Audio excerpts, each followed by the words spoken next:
ক্রোধের নেশায় উন্মুক্ত পাকিস্তান ভারতের চারদিক থেকে আক্রমণ করছে।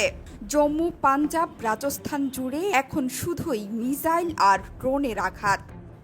এয়ার ডিফেন্স মিসাইল ছুড়ে জবাব দিচ্ছে বলে দাবি করছে। পাকিস্তানের একটি F-16 যুদ্ধবিমান ভূপাতিত করা হয়েছে বলেও দাবি করেছে ভারত। সব মিলিয়ে ভারতের জম্মু কাশ্মীর, রাজস্থান এবং পাঞ্জাবের আকাশে চলছে এই মুহূর্তে ধুন্ধুমার লড়াই। শুধু মিসাইলই নয়, ড্রোন দিয়েও আঘাত হেনেছে পাকিস্তান। ধর্মশালায় বাতিল করা হয়েছে IPL ম্যাচ। মাঠের আলো নিভিয়ে দিয়ে দর্শকদের মাঠ ছেড়ে বেরিয়ে যাওয়ার নির্দেশ দিয়েছে কর্তৃপক্ষ। আর এক আঘাত হানছে জম্মু এবং কাশ্মীরে। টানা বিস্ফোরণে চারদিকে ছুটোছুটি শুরু করে স্থানীয়রা।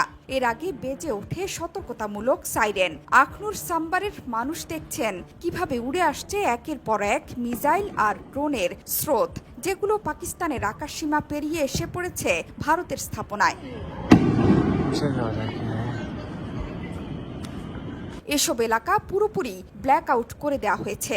সক্রিয় করা হয়েছে ভারতের আকাশ প্রতিরক্ষা ব্যবস্থা। যদিও এরই মধ্যে পাকিস্তানের একটি F-16 ফাইটার জেট ভূপাতিত করার দাবি করেছে ভারতীয় গণমাধ্যম ইন্ডিয়া টুডে। গণমাধ্যমগুলো বলছে পাকিস্তান মোট 8টি ক্ষেপণাস্ত্র ভারতের দিকে ছুড়েছে। লক্ষ্যবস্তু জম্মু বিমানবন্দর, সাম্বা, আরিসপুরা, আরিনা এবং আশপাশের এলাকা। আকাশ প্রতিরক্ষা ব্যবস্থা S-400 দিয়ে এই ক্ষেপণাস্ত্রগুলো প্রতিহত করা হয়েছে বলে দাবি করছে ভারত। এরই মধ্যে জম্মু বিশ্ববিদ্যালয়ের সামনেও দুটো পাকিস্তানি ড্রোন গুলি করে ভূপাতিত করা হয়েছে। বন্ধ আছে মোবাইল নেটওয়ার্ক। জম্মু বিমানবন্দর, পাঠানকোটের বিমান ঘাঁটিতে বাজছে অনবরত সাইরেন। শহরের নানা প্রান্ত থেকে পাওয়া যাচ্ছে বিস্ফোরণের শব্দ।